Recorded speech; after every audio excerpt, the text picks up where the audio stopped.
जन्मदिनमा फजुल खर्च गर्ने परिपाटी मौलाइरहेको बेला नेकपा एमाले हरियोन नगर कमिटीका अध्यक्ष सीताराम पोखरेलले भने आफ्नो जन्मदिन मानव सेवा आश्रम कैलाशपुरीमा मनाएका छन्।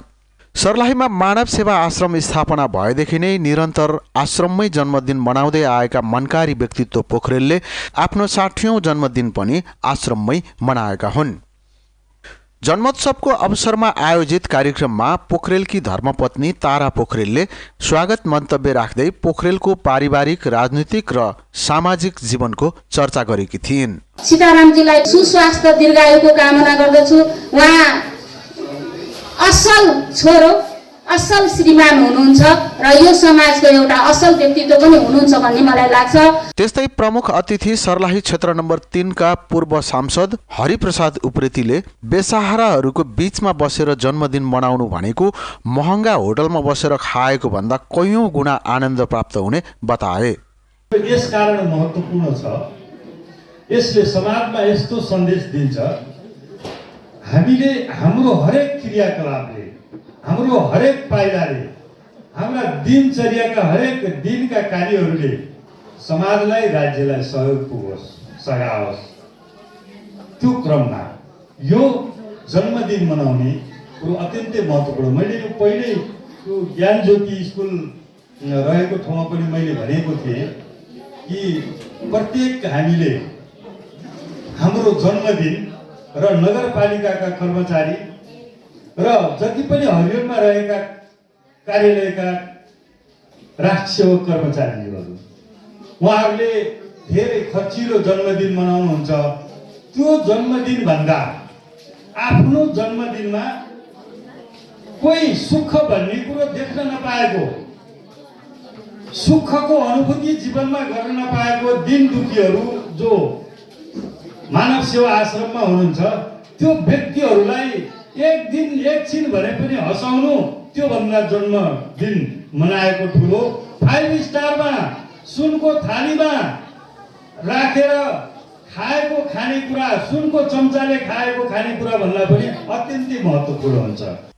समाजसेवी पोखरेललाई जन्मदिनको शुभकामना दिँदै उनले जन्मदिन आफ्ना कमी कमजोरीलाई सुधार गर्दै नयाँ जीवनको सुरुवात गर्ने समय भएको पनि बताए। जन्मदिन मनाउने भनेको 1 वर्षको जन्मदिनपछि फेरि आफ्नो जन्मलाई पुनर्जन्म पनि मनाउन सकिन्छ। जस्तो मैले वर्ष दिनभरि के गरेँ, कुन कुराले मलाई पश्चाताप भयो, कुन कुराले म खुसी भएँ।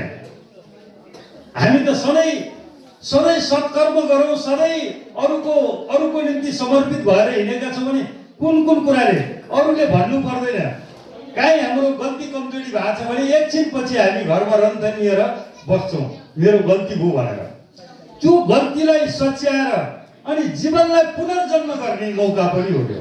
त्यस्तै विशिष्ट अतिथि पूर्व प्रदेश सभा सदस्य दिलीप प्रसाद उप्रेतीले मरणोपरान्त पनि स्मरण हुने काम गर्नु नै जीवनको सफलता भएको बताउँदै पोखरेललाई जन्मदिनको शुभकामना दिए। हामी मान्छे जन्मेपछि मर्छ, निश्चित कुरा हो। मरणोपरान्त पनि जसले स्मरण योग्य काम गर्छ, त्यो मान्छे नै उनलाई उसका कामहरू सम्झिरहिन्जालसम्म पनि ऊ बाँचेको ठहर्छ।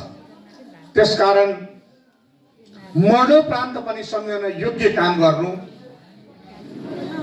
जीवनको सफलता। त्यही सीतारामजी आजबाट सायद 60 वर्ष लाग्नुभयो।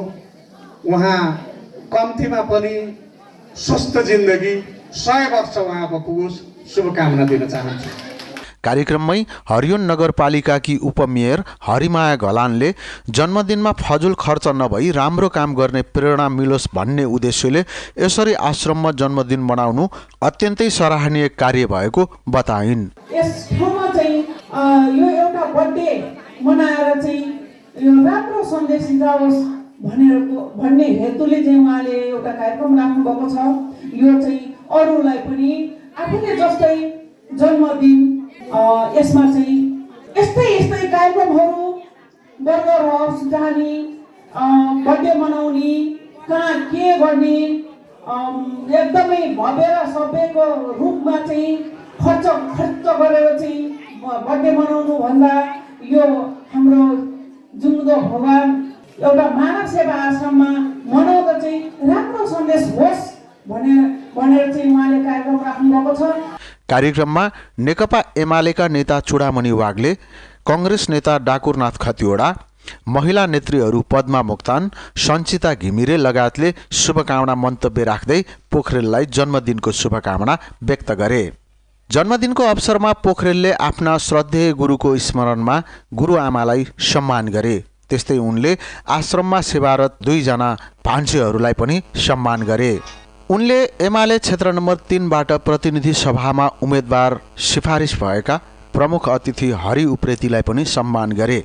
कार्यक्रममा एमाले सर्लाही उपाध्यक्ष विदुर प्याकुरेल, सगुन बचत तथा ऋण सहकारी संस्थाका अध्यक्ष केशव ढकाल, हरियोन 11 का वडा अध्यक्ष शेख महबुब रेजा, 7 का वडा अध्यक्ष निर्ध्वज कार्की, प्राकृतिक स्रोत द्वन्द्व रूपान्तरण केन्द्रकी राष्ट्रिय स्रोत व्यक्ति पार्वती विश्वकर्मा, भूमि आयोग सर्लाहीकी सदस्य पवित्रा घिमिरे, सामुदायिक वन उपभोक्ता महासङ्घका पदाधिकारीहरू, एमाले हरियोनका नेता तथा कार्यकर्ता र उनका शुभेच्छुक शुभचिन्तकहरूको उल्लेख्य उपस्थिति रहेको थियो।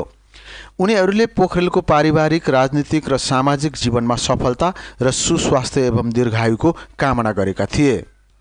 माधव थापाले सञ्चालन गरेको कार्यक्रममा समाजसेवी पोखरेलले 60औं जन्मदिन मनाइरहँदा आफूलाई 24-25 वर्षको झैँ इनर्जी मिलेको बताए। जब पुग्यो 60 हातमा लाठी भन्छ, म त 60 पुगेछु।